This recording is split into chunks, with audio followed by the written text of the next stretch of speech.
아이러브, 아이작 아시모브.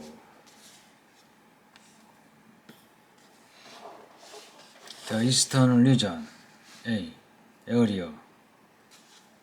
7,500,000 square miles. B. Population.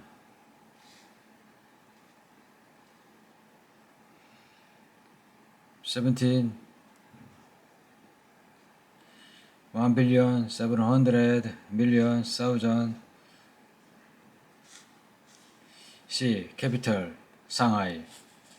Singhosin's great grandfather has been killed in the Japanese invasion of the old Chinese Republic, and there had been no one beside his dutiful children to mourn his loss or even to know he was lost. Qing Hoxin's grandfather had survived the civil war of the late 40s, but there had been no one beside his dutiful children to know or care of them.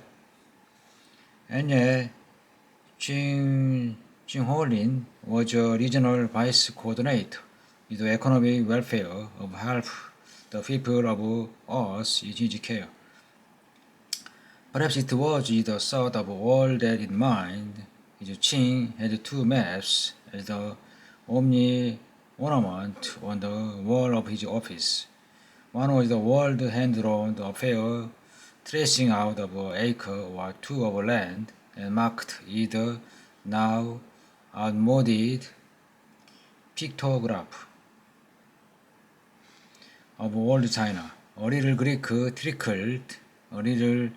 trickled aslant the painted marking, and there were the delicate pictorial indication of a lowly hut, in one of which Qing's grandfather had been born. The other map was a huge one, the sharply delineated wall marking in neat Cyrillic characters. The red boundary that marked the eastern region swept within its grand confines all that had once been China, India, Burma, Indochina, and Indonesia. Only in the cold province of Chaiwan, so light and gentle that none could see, was a little mark placed there by Qing, which indicates the location of his ancestral farm.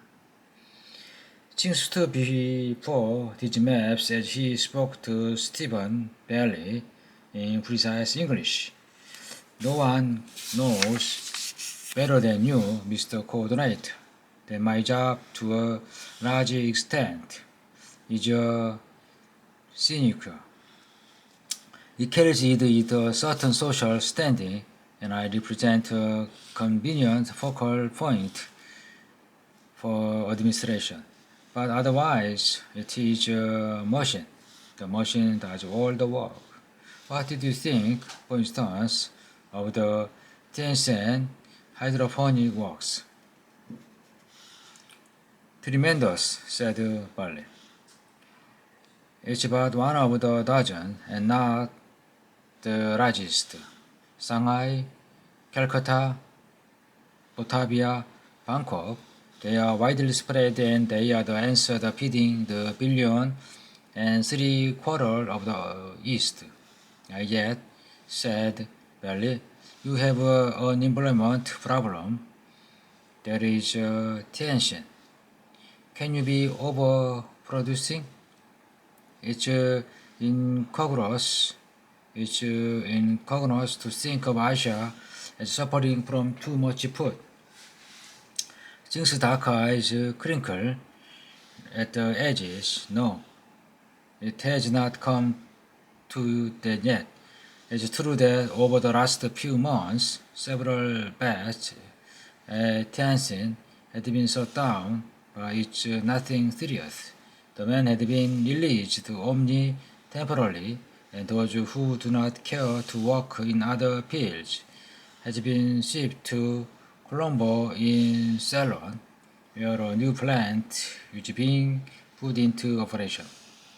But why should they batch be closed down? Ching smiled gently. You do not know much of hydroponics, I say. Well, that's not surprising. You are northerner, and the soil farming is still profitable.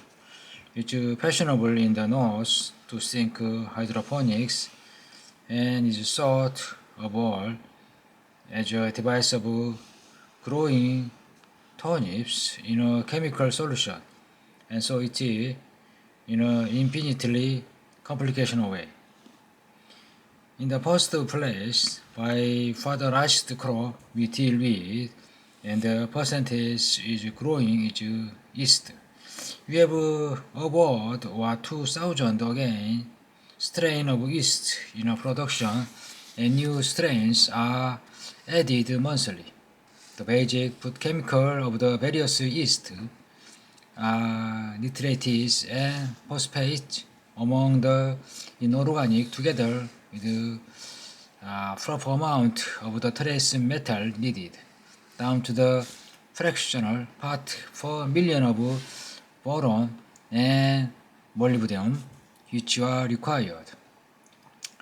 The organic metal is mostly sugar mixture derived from the hydrolysis of cellulose, but in addition, there are various food factors which must be added. For a successful hydroponics industry, one which can feed 100 million people, we must engage in an immense reforestation program throughout the East. We must have huge wood conversion plans to deal with our southern jungles. We must have power and steel and chemical synthetics above all. Why the last, sir? Because, Mr. Bailey, these strains of yeast have each their peculiar properties. We have developed, as I said, 2,000 strains. The beef steak you saw you ate today was yeast. The frozen fruit confection you had for dessert was iced yeast.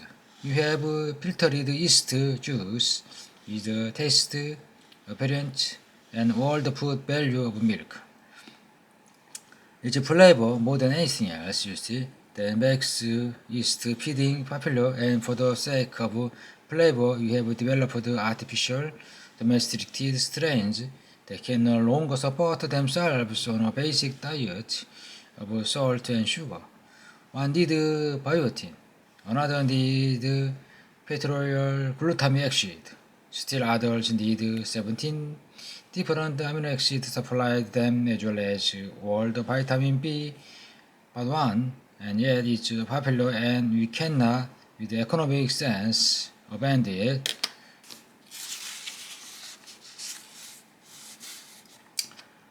Bailey stirred in his seat. To what suppose do you tell me all about? You asked me, sir, why men are out of work in Tianjin? I have a little more to explain. It's not only that we have these various and varying food for our East, but there remains the complicating factor of popular fad with passing time, and of the popular possibility of the development of a new strain with new requirements and new popularity. All is most of protein, and the protein does the job, but not perfectly, not very imperfectly. In view of the complication I have mentioned, well then, a few thousand workers in Tencent are temporarily out of job. But consider this, the amount of waste of this past year, waste that is in terms of either defective supply or defective demand, amount to not 1/10 of 1% of our total productive turnover. I consider that. Yet, in the first yeast of the machine, the figure was nearer 1/100 of the 1%. Yeah, But in the decade since the machine began its operation in real earnest, we have made use of it to increase our world free machines is the industry 20-fold. You expect imperfections to increase with complication though there was a curious instance of Rama Asatana. What happened to him? Asayana was in charge of green evaporation plant for the production of iodine, with which yeast can do without, but human being not. His plant was forced into receivership. His plant was forced to receivership. Really? And through what agency? Competition. Believe it or not, in general, one of the cheapest functions of the machines analyzed is to indicate the most efficient distribution of our producing unit. It's obviously faulty to have areas insufficiently serviced, so that the transportation cost account for too great a percent of the overhead. Similarly, it's faulty to have an area too well serviced, so that factories must be run at lowered capacity, or else compete harmfully with one another. In the case of Asayana, another plant was established in the same city with a more efficient extracting system. The machine permitted it? Oh, certainly. That's not surprising. The new system is becoming widespread. The surprise is that the machine failed to warn Basayama to renovate or combine. Still no matter. Basayama accepts a job as engineer in the new plant, and if his responsibility and pay are now less, he is not actually suffering. The workers found employment easily. The old plant has been converted to something or other, something useful. You left it all to the machine, and otherwise you have no complaints. None.